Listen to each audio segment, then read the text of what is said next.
ба ягон числоро билет нахарен. Узбекистон кору бору шумо да чӣ дахл дорад? Мо да муҳим граница. Дар Узбекистон шаҳрвандои Тоҷикистон бисёранд. Ба ҳамин хотир билет харидорӣ накунед. Нафароне ки дар Федератсияи Россия қарор доранд ё берун аз Федератсияи Россия қарор доранд, акнун вақти он расидааст ки телефонҳои худро иваз созед. Пас ба рақамҳои дар экран буда муроҷиат кунед. Бо нархи арзон ҳама намуди телефонҳо, дастсафкаш ба ҳамаи шаҳрҳо бепулай ва агар аз номи канали юристиҷа муроҷиат кунӣ, як чихол падаркат мекунанд.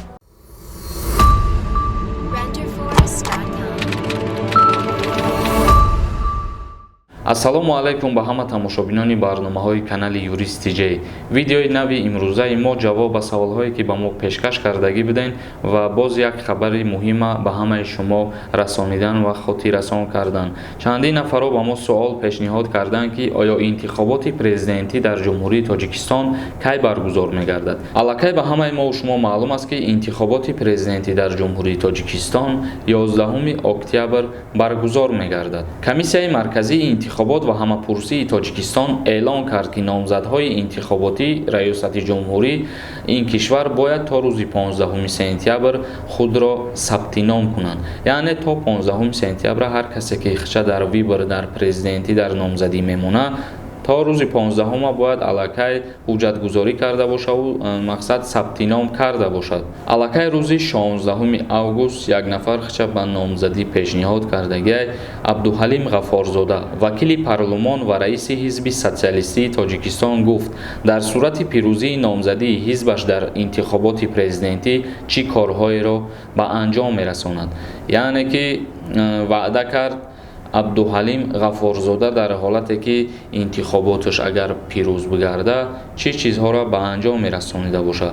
Метро ва даромади пулакӣ ба Душанбе. Ваъдаи Ғафорзода дар сурати пирӯзӣ дар интихобот, яъне ки дар шаҳри Душанбе метро месохтаи ва даромад ба шаҳри Душанбера пулакӣ мекардай. Ғафорзода эълон кард ки ҳизбаш дар интихоботи президентии 11 октябр барои ба даст овардани ҳокимият иштирок мекунад. ӯ дар суҳбат бо ҳафтаномаи Тоҷикистон таъкид кардааст ки бояд нафақаи пиронсолон зиёд бошад, маъюбону занони танҳо ба ғамхорӣ гирифта шаванд. ҳоло нафақаи онҳо хеле кам аст. ҳоло барои таъмини нафақаи як нафақагир бояд 2.5 нафар дар ягон завод ё фабрика кор кунад. Пас бояд шумораи чунин корхонаҳоро афзоиш додан лозим, зарур донистанд раиси ҳизби социалистии Тоҷикистон. роҳи дигари зиёд кардани даромади давлатро Ғафорзода коркард захираҳои табиӣ хонд. Бигзор дар дохили кишвар ва бо қувваи мардуми мо боигариҳои табиии мо кор карда шаванд. Он гаҳ мо 75% даромадро ба хориҷиҳо намедиҳему он вориди буҷаи давлат мешавад. роҳи сеюмаш ин баланд бардоштани тафаккури техникии насли наврас аст. вақте ки мо истеъдодҳои техникиро якҷо сарҷамъ карда бо устодони забардаст таъмин мекунем, он гоҳ пешрафтро интизор шудан мумкин аст ва онҳо ба мардуми худ хизмат мекунанд, таъкид кардааст. дар мавриди пешниҳодҳои пеш аз интихоботиаш Абдуҳалим Ғафорзода изҳор дошт ки мо ҳоло пешниҳод дорем ки чун аҳолии пойтахт аз 1 миллион нафар убур кардааст, бояд дар Душанбе метро сохта шавад. мувофиқи релефи шаҳр он метавонад дар баъзе ҷойҳо метрои рӯизаминӣ ҳам бошад. инчунин мо як пешниҳоди дигар дорем, чун шаҳр ҳоло 4 дарвоза дорад, бояд он мошинҳое ки аз минтақаҳо ба пойтахт меоянд дар истгоҳи назди ҳамин дарвозаҳо таваққуф кунанд. агар ба шаҳр даромадан хоҳанд, бояд маблағи муайян супоранд. он гаҳ ҳам тамбашавии камтар мешаваду ҳам ба буҷа маблағи иловагӣ ворид мегардад, тавзеҳ дод Ғафорзода. нафароне ки дар Москва қарор доранд ва ба духтури дандон ниёз доранд, ба рақамҳои дар экран буда муроҷиат кунед ва аз номи канали Юристиҷа муроҷиат кунед. 30% тахфиф карда мешавад. инак бародарони азиз, ҳамин буд каме маълумот дар бораи Абдуҳалим Ғафорзода, вакили парлумон ва раиси ҳизби социалистии Тоҷикистон, дар борае ки номзадии ҳизбаш дар интихоботи президентӣ пешкаш мешавад ва сабти ном мешавад. мо ба шумо каме маълумот расонидем ва интихобот дар ҷумҳурии Тоҷикистон 11 октябр дар назар аст. мегзарем ба қисми комментарияҳо. раҳим шодиев нависад: салом акаи Сорбон, ҳазор раҳмат брат барои маълумотҳо. Акаи Сорбон мегӯянд агар дар участкаи хона ягон бизнес кунӣ налог супорӣ ҳамин рост аст ё ин ки не? Яъне дар ҳавлине ки зиндагӣ мекунем даруни ҳамон ҳавлида бошад бизнес, аз мо налоги лишни гирифта метавонанд? Барои ҳамон маҳсулот ҷавобша ҳатман интизорем.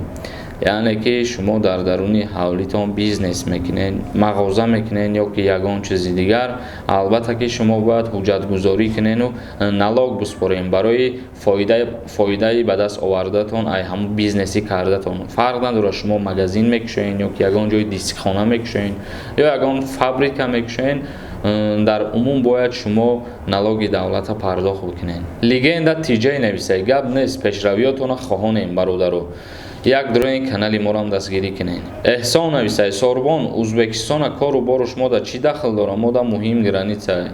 Дар Узбекистон шаҳрвандои Тоҷикистон бисёранд, ба ҳамин хотир мо ҳама ҷура гап мезанем бародар. Марат Муродов нависад: салому алайкум Сорбон, то чанд сума қатид гирифта рафта метавонӣ? То $10,000. Собир нависад: салому алайкум акаи Сорбон, чӣ ба ки мо дар як моҳ 4 маротиба ба посол меравем, моро занг намезананд? Ба саволи мо ҷавоб гардон. Мумкин навбати шумо нарасидай бародар. Раҳмон Раупов нависад: Сорбон, уважат мекардам та. Не ки то ҳами репада каналат мондана, та одами босавод наход ҳами хели чизои бемаънӣ мони каналада. ин сухана ихели гапа чандин нафарай алакай навистаистай. Бародарои азиз, аввалан ма узр мепурсам ай шумо ки дар канал ҳами хели чизора мо кам савоб шества мекунем, яъне ки реклама мекунем чизои дигара дар канали худмон. Ба чӣ хотир? Ба хотире ки марам ҳами гуна ҳар вақте ки видео мебарорам ана ҳамин бародароро муроҷиат мекунам, дар каналҳои худшон реклама мекунанд. Ба ҳамин хотир ҳар вақте ки ваёрам сухан мекунанд, ман сухани ваёра рад наметавонам, наворҳошона дар канали худам реклама да мемонам. Фикр мекунам ин ягон ҷои на шуморо кам мекунад, на ай мара кам мекунад, на ай канала. Одами тамошо мекардагӣ дар омада ай канали ма чизи дар кории худша тамошо кардан мегира бародар. Довуд нависад: салому алайкум акаи Сорбон, агар ман Россия бирам бо омада метавонам Тоҷикистон? Баъди якчанд вақт срочно ҷавоб де. Агар рейсҳо доимӣ шава метавонӣ. Зариф Сариев нависад: ака ҳамин ҳози билет харем мешава ба моҳи сентябр Тоҷикистон. ҳози аз пеши худтон хоҳиш мекунам билет нахарен, ба ягон числора билет нахарен.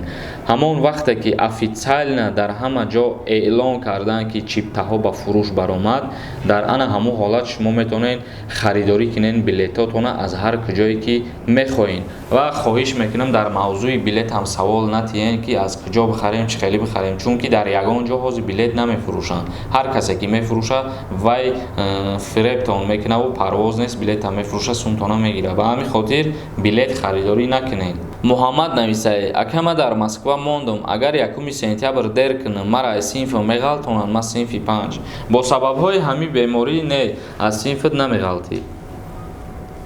Асрор нависад: салом акаи Сорбон, ма РВП дорам, агар Тоҷикистон бирам, баъд гашта омада метавонам Москва чартерни рейс катӣ. агар ки оиладор бошӣ дар Россияву ЗАГС дошта бошӣ, ба воситаи РВП метавонӣ. Собир нависад: табрик мекунем Сорбон, дар YouTube ҷои якума гирифтӣ, маладес барои хизмат кардан, барои мухлисот. ҳазор раҳмат ҳар яки шумо да аввалан, ҳар яке ки дар канали ма обуна шидагиай, сабаби ҳама пешравиҳои ма бародарон шумоед. Ма ҳар гуна заҳмату кӯшишҳое мекунам, видеоҳое мекунам, барои шумо мекунам ки то аз як чӣ бохабар бошед. якта нимта саволам агар боша ба саволотон ҷавоб гардонам, ҳам шумо шод бошед, ҳам ман бародаро. ҳазор раҳмати худо. Шайҳзода нависад: ассалому алайкум ака, савол дорам, ҷавоб диҳед. Ака шумо гуфтед ки 1 сентябр роҳҳои заминӣ ҳам кушода мешавад, яъне автобус ва ғайраҳо. бародари азиз, ман дар куҷо гуфтам ки якумда роҳҳои автобусҳо кушода мешавад? ҳамин канали ма будро кубин, ма дар ягон ҷо дар бораи автобус гап задагием ё дар бораи сарҳадои заминӣ ягон ҷо дама гап назадам. И гапа нагӯ бародар, дига дар бораи самолёт бугӯй, агар ҳо гап задагӣ ҳастам.